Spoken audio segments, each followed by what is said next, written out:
In this video, I'm going to share with you one of the most prized ocarinas in my collection and explain why it's worth about $4,000 to $6,000. So stay tuned.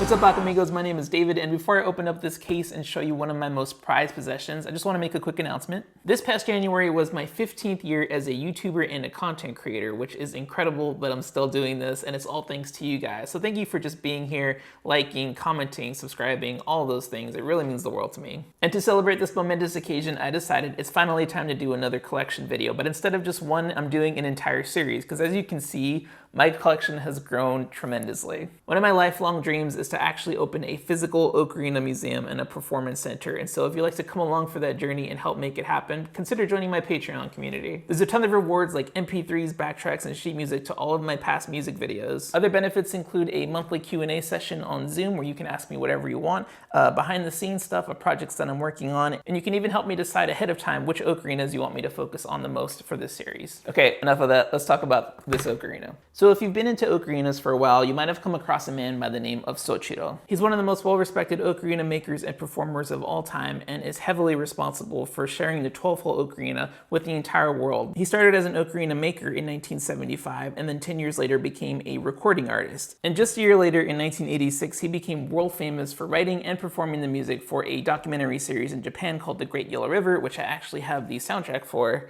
right here, and it is awesome. He has since gone on to record and release multiple albums, literally dozens of them over the years, and I just have a small collection of them. So we have The Great Yellow River, as I mentioned, Harmony, that's actually him there on the cover. He also does cover songs, and so he released a series called Etudes, which is like classical music, but also film music. He did some Studio Ghibli stuff. And eventually I just gave in and I actually got his premium collection, which is some of his best recordings to date. And maybe I'll do a separate video for this. So if you haven't guessed already, inside this case is a Sojiro ocarina, which are extremely hard to get your hands on because of how famous he is and how influential he's been on the ocarina around the world. The ocarinas that are currently on the market are just ones that have been floating around since he stopped making ocarinas in 1985. And I have been trying to get one of these ocarinas for years. And it wasn't until the pandemic that I finally decided I'm gonna get one of these ocarinas if it's the last thing I do. So I started going on these Japanese auction sites, and every couple months a Sojiro ocarina would pop up, and I tracked these things. They would go for $2,000, $3,000, $4,000, $6,000, and in one instance went up to $7,000 for one of these ocarinas. And at my lowest point, I may or may not have bid about $5,000, which I lost. But I also realized I can't afford this. So last year, when I had pretty much given up on getting my hands on one of these ocarinas, I decided on a whim while I was brushing my teeth to go on the Facebook Marketplace and just type in ocarina, see what people were selling. And lo and behold, I saw an ocarina that looked like a Sojiro model. And I was in pure disbelief because people don't sell these in the US. They're primarily bound to Japan and Asian markets. One of the shocking things was that this was a buy it now purchase, and I can tell you I've never purchased anything faster in my entire life. But the most shocking thing is that they were selling it for under $100. What? So as I was hyperventilating, I decided to shoot him a message after I hit the buy it now button, and I just said, thank you so much for posting this. Would love to know more about it, just to see if this thing was legit. And I'm gonna read you the message that he sent me. He said, I purchased it in Japan in a tiny shop in the city of Mito in the Ibaraki prefecture, 2 hours north of Tokyo. It was a tiny music store about 30 minutes from my little home. I did my soul good to go and visit. My bad Japanese and the shopkeeper's bad English meant we could sort of communicate. His name was Koseki-san, a charming older man. And this happened way back when in 1981. Which means he sold this ocarina to the shopkeeper before he even made it big as a recording artist, which is incredible. So to confirm that this story was legit, I went back to Sojiro's website, sojiro.net, and just read through his bio and learned a little bit more about where he actually made his ocarinas, and it's a pretty interesting story. If you want to skip this section and just go read it yourself, I'm going to put the timestamp right here, but otherwise I'm just going to give you a quick read through. And some of this is not very well translated directly from the website, so bear with me. Sojiro's ocarina life starts out from an encounter with Hisashi Kayama, That was his teacher. It was in 1975 at a small village in the ravine of Tochigi. The sound, played by the mentor, echoed in the air of the valley. The moment is full of great emotion as he hears the sound of the ocarina for the first time. After a few months, Sojiro decided to be his apprentice, a charcoal hut at the outskirts of a forest, a tiny space with just a lamp. This was Sochiro's starting point. Always until dawn, he played the ocarina towards the mountains. Later on, he moved into a house nearby using recycling waste and got water from a mountain stream not so far away. Being an apprentice to Hisashi, he made his ocarinas at an ocarina workshop during the daytime and practiced in the evening for about an hour. Back home, he practiced alone 7 to 8 hours every night until dawn. This intensive lifestyle lasted 3 years. Sochiro's original sound would develop even further. He moved to Motegicho, sorry about that, at the east edge of the Tochigi prefecture and started his search for his own sound. It was a vacant house where a watermill used to be. He created his own form, piled up bricks, and finished up, making a kiln all by himself. He fired the kiln with firewood, starting with 4 types, models C01, G02, Z04, and G05. Just for clarification, this is actually a different classification system than I discussed in this video up here. So a C01 is a soprano C, G02 is a soprano G, C04 is alto C, and G05 is an alto G. He continued by trial and error for 9 months. He tried all kinds of clay when he got the chance. He was absorbed in his work 16 hours per day. In 1980, he moved into a closed primary school and used it as his workshop. Again, he made a firewood kiln, piling up the bricks.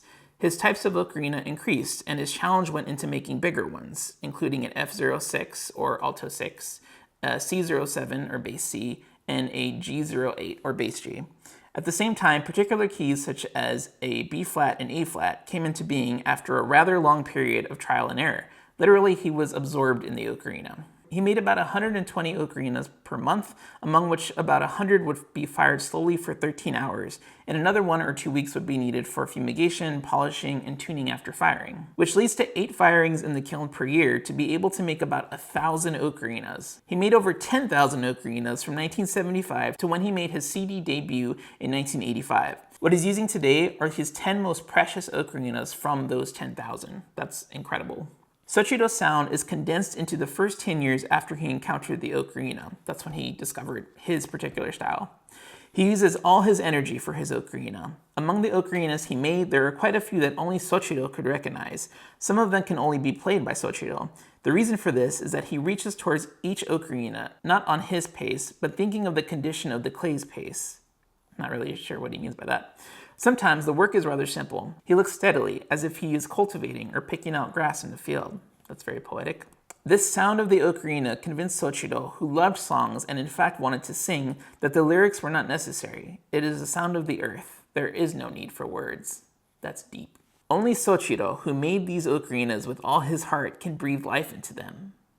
Just Sochiro's own sound. No wonder so many people became so impressed. He receives immeasurable support because of Sochiro's unique sound of pride. Borrowing from Sochiro's words, ocarina plows the air.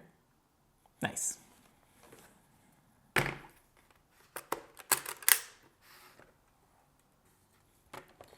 This is my Sochiro ocarina.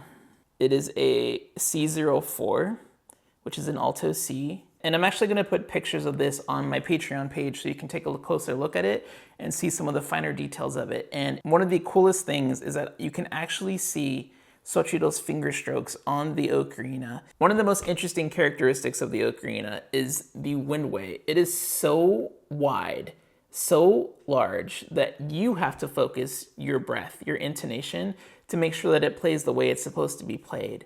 The dynamics are pretty loud. It's similar to the Italian ocarinas in that sense. It's meant to be performed for a lot of people. And so it's a very full sound throughout the entire range. And the tone is just beautiful. I love the earthiness and the texture to the tone. It's just so unique to Sochiro's sound. And this is the voicing, so you get an idea of how he designed that. So there's a lot of myth and legend surrounding these ocarinas, and I was a little intimidated to try it out myself, but this is what it sounds like.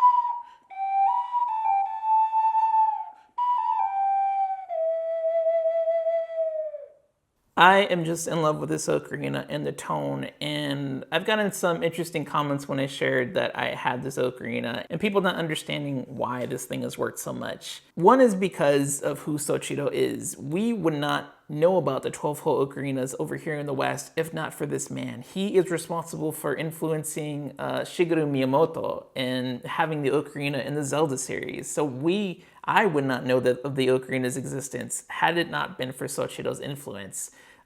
This man has sold out concerts, released countless albums. He, again, became famous for recording for this documentary. And so his reputation alone makes this thing worth it. But this ocarina is different from every ocarina I have in my collection in terms of the texture of the sound, in terms of the breath requirements, in terms of just the overall design. And I am so grateful that I finally have one in my collection. And it's just a huge honor to have this and to be able to share it with you guys. So again, when I open up my Ocarina Museum, it's gonna be with great pride to have this here where everyone can see it and show off this incredible piece of art. That's gonna do it for this video. Thank you so much for watching, and let me know in the comments down below what you think of this ocarina and whether or not it's worth the price tag. Again, if you enjoyed the video, please give it a like, and if you'd like to help support these videos and this series in the future, check out my Patreon link in the description below. And don't forget to subscribe if you haven't already, and hit that notification bell because I have a lot of videos coming up to celebrate my 15th YouTube anniversary that you don't wanna miss. And until those videos, hope you guys have an amazing week. Bye.